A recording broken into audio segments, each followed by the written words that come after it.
부탁에도 기술이 필요해.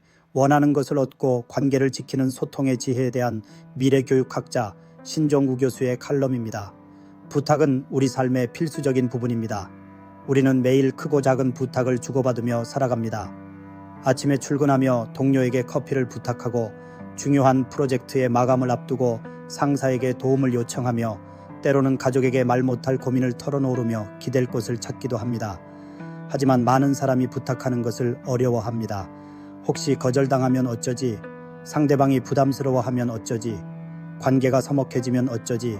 와 같은 불안감에 사로잡혀 입을 다물거나 반대로 무례하게 부탁하여 관계를 망치기도 합니다.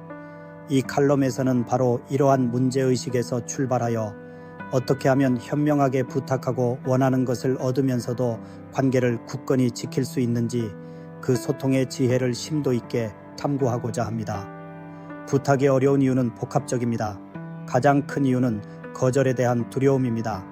부탁이 거절당했을 때 우리는 마치 자신의 존재 가치나 요청의 합리성이 부정당하는 듯한 느낌을 받기 쉽습니다. 이러한 심리적 고통을 피하기 위해 아예 부탁을 회피하는 경우가 많습니다. 또한 상대방에게 부담을 주거나 폐를 끼칠까봐 하는 미안함도 큰 비중을 차지합니다.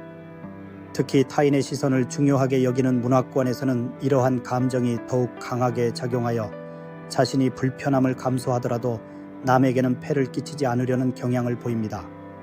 마지막으로 관계 손상에 대한 우려입니다.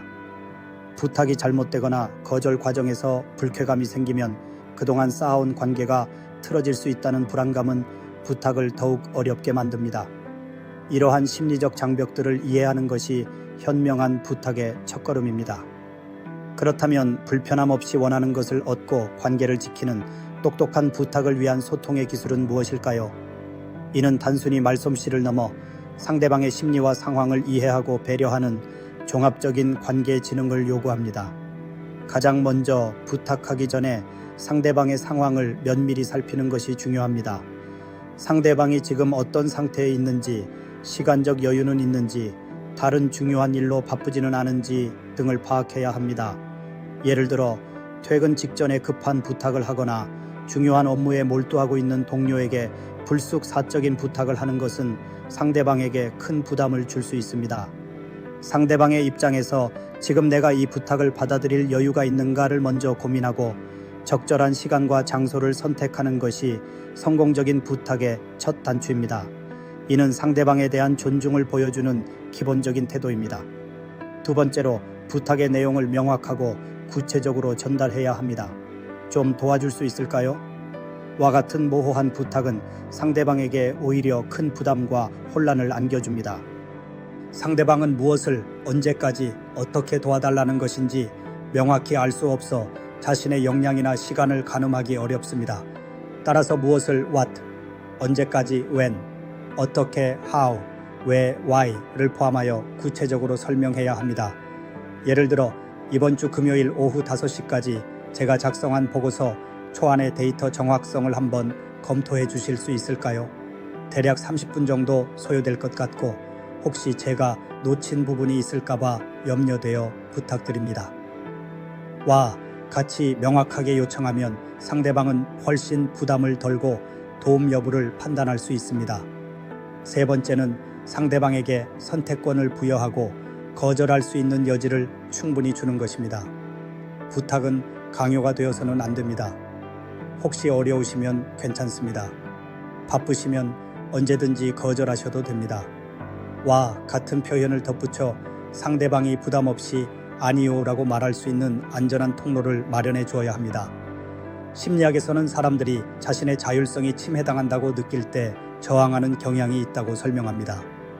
반대로 자신이 스스로 선택했다고 느끼게 되면 설령 도움을 주지 못하더라도 상대방에게 미안함이나 불쾌감을 주지 않고 관계를 유지할 수 있습니다.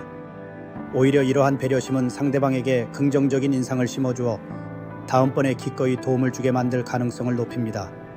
네 번째로, 부탁의 이유를 설명하는 것은 설득력을 높이는 중요한 요소입니다.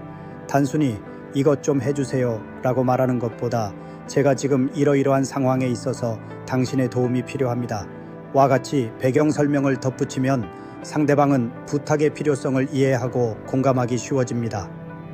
특히 상대방이 도움을 주었을 때 얻을 수 있는 긍정적인 결과나 상대방의 특정 능력이나 전문성을 인정하는 표현을 덧붙이면 효과적입니다. 예를 들어, 이 분야는 당신이 최고 전문가라서 믿고 부탁할 수밖에 없네요. 와, 같이 상대방의 강점을 언급하면 자존감을 높여주고 도움을 주려는 동기를 부여합니다. 사람들은 자신이 타인에게 유용하고 중요한 존재라는 인식을 받을 때 기꺼이 행동하려는 경향이 강하기 때문입니다. 5번째는 부탁이 이루어진 후의 감사 표현과 보답의 태도입니다. 부탁의 성공 여부와 관계없이 도움을 주려는 시도에 대해 진심으로 감사함을 표현하는 것이 중요합니다. 특히 도움을 받았다면 정말 큰 도움이 됐습니다. 덕분에 잘 해결될 것 같아요. 와 같이 구체적으로 감사를 전달해야 합니다. 더 나아가 언젠가 상대방이 어려움에 처했을 때 기꺼이 도움을 줄 준비가 되어 있다는 태도를 보여주는 것은 신뢰를 기반으로 하는 건강한 관계를 지속시키는 핵심 요소입니다. 이는 상호성의 원리에 해당합니다. 우리가 먼저 베풀었을 때 상대방도 우리에게 베풀 가능성이 높아지듯이 상대방이 우리에게 베풀었을 때 우리도 기꺼이 보답하려는 마음을 갖게 됩니다. 이러한 긍정적인 상호작용이 반복될수록 관계는 더욱 깊어지고 긍정적인 순환을 이룹니다. 마지막으로 부탁이 거절당했을 때의 현명한 태도입니다. 아무리 신중하게 부탁하더라도 모든 부탁이 수락되는 것은 아닙니다. 이때 중요한 것은 거절을 개인적인 공격이나 무시로 받아들이지 않고 상대방의 상황을 존중하는 태도를 보이는 것입니다. 아, 그렇군요. 바쁘신데 죄송합니다. 다음에 다시 여쭤볼게요. 와, 같이 이해하고 수용하는 태도는 관계를 유지하는 데 필수적입니다. 거절은 대부분 상대방의 시간, 능력, 상황 등 외부적인 요인 때문이지 당신에 대한 부정적인 감정 때문이 아님을 기억해야 합니다. 오히려 쿨하게 거절을 받아들이는 모습은 상대방에게 당신이 합리적이고 배려심 깊은 사람이라는 인상을 심어줄 수 있으며 다음번에 다른 부탁을 할 기회를 열어둘 수 있습니다. 결론적으로 부탁의 기술은 단순히 원하는 것을 얻어내는 요령이 아니라 상대방을 이해하고 존중하며 진정성 있는 소통을 통해 신뢰를 구축하는 관계 진흥의 정수입니다. 현명한 부탁은 일방적인 요구가 아니라 서로에게 긍정적인 영향을 주고받는 상호작용입니다. 이 칼럼에서 제시된 소통의 지혜를 통해 우리는 더 이상 부탁을 불편하게 여기지 않고 오히려 관계를 풍요롭게 하고 목표를 달성하는 강력한 도구로 활용할 수 있을 것입니다. 불편함 없이 원하는 것을 얻고 관계를 굳건히 지키는 부탁의 기술을 익힘으로써 여러분의 삶과 관계가 더욱 풍요로워지기를 바랍니다.